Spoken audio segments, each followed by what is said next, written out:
The Miami Heat. I don't know what I predicted for Game 7 when Miami and Boston got there in the Eastern Conference Finals. But Miami, don't know how they did it. But they're through the finals, and it was a pretty crazy series, to be honest. Miami were up 3-0. Then the talks of if Boston were going to become the first ever team to come back from 3-0 down, which has never been done before. But it wasn't done. Too bad. Miami got the job done, and now they're about to head to Denver for Game 1 of the NBL final. NBA. I'm stuck on Australia time, but NBA finals. Yeah, Denver and Miami. How good? But I'm going to talk about Miami and Boston, and mainly the role players, because as people always say, by the time playoffs come around, they always say role players are the key. Role players win series. Role players win championships even. You know you need those superstars. You need 1, 2, 3 these days with the super teams to get you to the championship or to get you to the playoffs. But role players are the ones that are important. They're going to be the ones that step up in the series when you least expect it. Caleb Martin, main reason I'm doing this podcast is because just people like him, like he steps up and he pretty much single-handedly, I'm not going to say single-handedly, but he was like you can't deny what big part he was involved in the Miami's Eastern Conference win in total as a whole. But going back to Game 7, before I jump into the Caleb Martin stuff, Game 7, Jason Tatum, obviously Boston Celtics' best player, literally injures his ankle on the first play. Obviously shocking luck there, but it's just that's part of the game. That's what we hate about it, really. The game, injuries, ban them, but you have to deal with it, and that's what he did. He was kind of hobbled around. Reggie Miller wouldn't shut up about it on broadcast, but that's his job. How much he grimaced every time he landed or whatever, and he was right. But I just found it funny on Twitter. People were just like shut up, Reggie. People know. But anyway, moving on. Big part of that. But another part of that was Jaylen Brown, and I don't know what was going on, but it was just like his shot selection was just confusing at times. It was almost like Boston towards the end, or even at the start of the fourth quarter, there was a deficit of 10 plus points, and they just kind of wanted to bring it back all at once, and they were just taking these like step back threes, long threes, and almost settling for them when you can kind of get just better shots than that, simply put. So Jaylen Brown didn't have a good one. He's copying a lot of flack online. I guess he was, it's deserved just because he was, it was not a good game at all. 8 turnovers as well, but it was mainly it was the turnovers and the shot selection for me, but not a good way to go into the offseason for Jaylen Brown and the Celtics, but we'll see what happens. People are straight away look towards his contract, and if he wants to stay with Boston and all that lovely offseason stuff we all get involved in. Now, I mentioned Jason Tatum before, and obviously, star. 30 points a game, everything else he brings. I'm just going to say it was cut in half for that Game 7 because he couldn't do much. You're losing him, essentially, but people do forget that it's not matched, it's not the same. It's not like for like, but people forget Tyler Hero the entire series. He's from Miami Heat. He averages 20 a game himself. It's not the 30. It's not Jason Tatum quality, but it's a big thing. So Miami did all that without their third best player. That leads me nicely into the bloody role players, because who needs stars? You need stars, but do you need role players more? Do you need role players that are going to step up? Do they have more of an impact on winning a playoff series than the stars? I don't know if that sounds like a stupid question, but I think there's some merit in it, to be honest. So Caleb Martin, I go as far as to say they won Game 7. They won, not even Game 7, they won the entire Eastern Conference Finals because of Caleb Martin. Yes, Jimmy Butler, killer, love him. Bam, bit inconsistent, but you put him up as that star caliber player as well. But someone like Caleb Martin, I was almost thinking as I was watching Game 7, I was just like, would he actually be the Eastern Conference Finals MVP? If Miami pulled this off, and sure enough, the lead kept going and going and going, and I was just like, I actually convinced myself that he deserved it because he was terrific. He averaged 19 points per game in that Boston series, but Jimmy Butler eventually won the Eastern Conference Finals MVP. You can't really argue that, but I think there's something in giving it to that other guy that it's like Andre Iguodala all those years ago in the finals. People straight away looked at Steph and KD, and I think that was the KD year, but Andre Iguodala won the Finals MVP. Moving on. Never taking anything away from Jimmy. Congrats to him on the award. If I had a vote, I personally was voting for Caleb Martin for MVP. I think he was extremely consistent across the board. I think he was really good across the board. And also, like, a part of me is like, Jimmy Butler carries this team, right? Like, they've been to the conference finals, 3 out of the last 4 years. So the thought is always that they'll get back there. And my thought with them always getting back there is like, Jimmy Butler's going to have another opportunity. Caleb Martin will probably never have another opportunity to win an MVP award like that. And quite frankly, like, he earned it. There you go. There's Draymond Green saying essentially what I was thinking as well. Like, he said he would have given it to Caleb Martin, the MVP, and I can't fault him there. And another thing about the role players, I'm going to talk a bit more about Caleb Martin. Super cool. He's a fellow twin, identical twin, so I've got to root for him. But cool story. You can dive more into it on the interwebs. Just Google maybe like J. Cole, Caleb Martin. Caleb Martin got cut from Charlotte, and there was some story about Caleb not having a team, and he just started trying out with J. Cole or like for J. Cole's team or something, like J. Cole's practice runs, something. But long story short, he made that connection. J. Cole pushed for Miami to sign him or someone to sign him, and the rest is history. As I was saying with role players, like Caleb Martin was huge for Miami, and someone else who was huge as a role player himself, Derek White. So Miami, they won Game 7. They won the Boston series largely due to a role player in Caleb Martin. And Boston were only in Game 7 because of a role player for themselves, and that's Derek White, Game 6, game winner. I'm sure you've seen it if you follow any NBA accounts or basketball accounts. Pretty crazy ending to Game 6, and Boston were only in Game 7 because of what a role player did, and he was also pretty damn good in Game 7 himself. There was a stage there where he was kind of leading a run and keeping Boston in it when Tatum was injured. Jaylen Brown wasn't doing a whole heap. So shout out to that's what this podcast is about, the role players. Who needs stars on your team? Like, stars will get you to the playoffs, but to take you further or to take you to the championship or playoff series wins, role players. They say that statement every single year for a reason.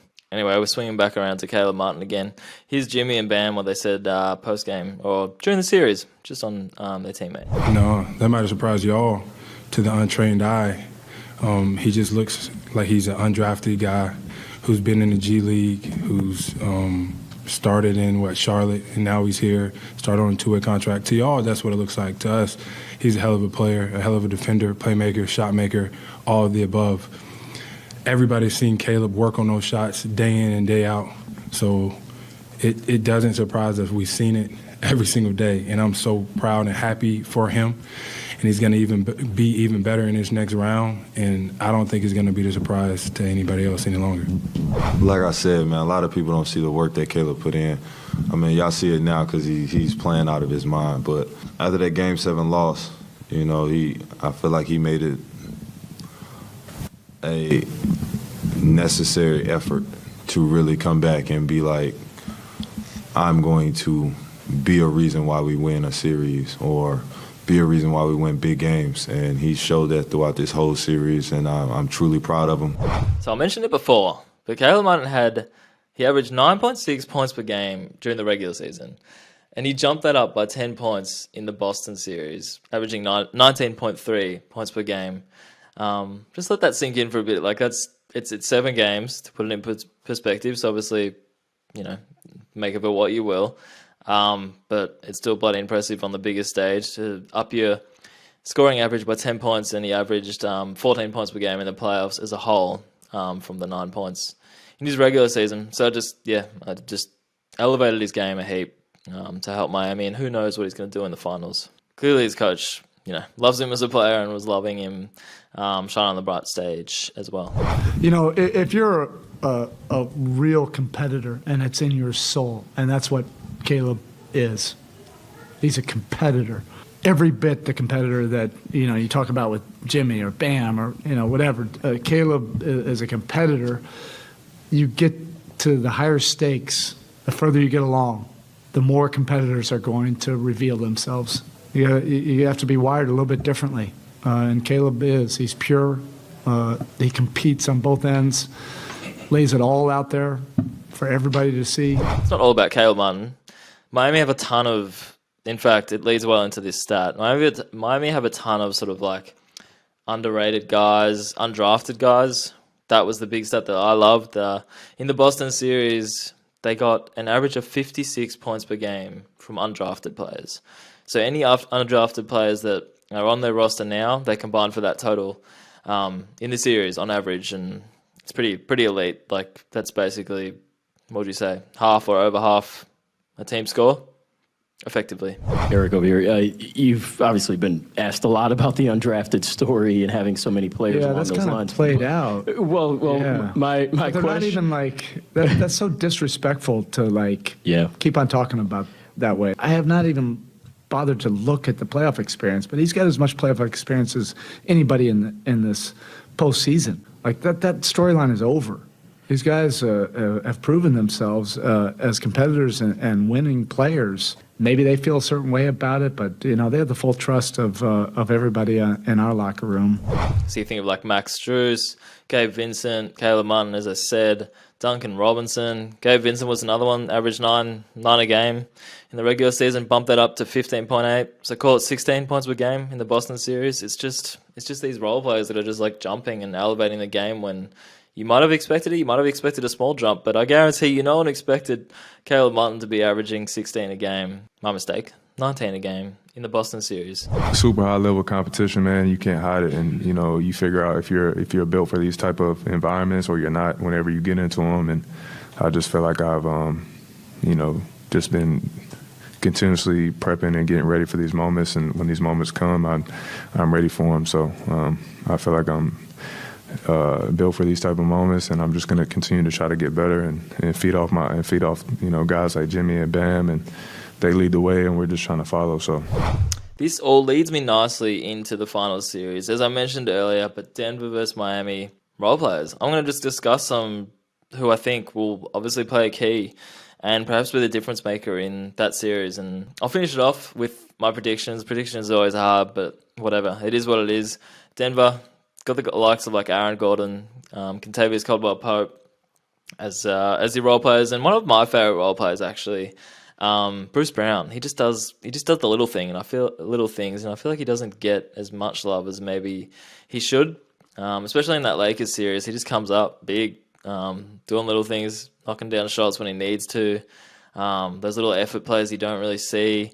He's definitely one of my faves, and I think he'll be a big factor in what Denver do, because I reckon he's going to have a go at guarding Jimmy. He's going to have a go at guarding anyone else, any others of these no-name players. Not no-name players on Miami. Everyone else that's scoring weapons, but especially Jimmy. I think all of Denver's role players, actually, Gordon, KCP, they're the main ones, and Bruce Brown will all have a go of guarding Jimmy. So that speaks for itself. And Miami's guys, I've already talked about them. The undrafted guys, Caleb Martin, Lowry, Kevin Love, not Lowry and Kevin Love, obviously not undrafted, but veterans of the game, and they're in their careers at the moment, they're role players. So it'll be interesting to see how they go. Gabe Vincent. Oh, who the hell is Haywood Highsmith? Good luck to any casual NBA fan chucking on ESPN on a Saturday night and seeing Haywood Highsmith out there for Miami and wondering who he is, because I'm stuttering here. I knew his last name. How much is clear? It's on the back of the jersey. But if you asked me to tell you his first name, couldn't have told you. But Haywood Highsmith did his part. Had some pretty damn good moments in Game 7. So goes to show this stage is where people can make a name for themselves, and that's exactly what they've done. Anyway, predictions. I do think Denver will be too strong. Miami, they're an 8th seed. I think they're already making records as an 8th seed to get to the NBA Finals, but to win it, I'm sure that would be a record in itself, maybe. I don't know. It's impressive either way, and I love Jimmy Butler. I'm going to root for him. I have a habit of just rooting for the top players, like the top individual guys on my favorite list. But yeah, Denver are going to be too strong with like Jokic, Murray, Gordon, all those guys. Yeah, Denver in, I'm going to say 5. But Miami, make it competitive, please. All right, like tweets of this segment. Oh, a cool thing that happened on the podium was Bam Adebayo was receiving someone passed him the Eastern Conference Finals championship trophy.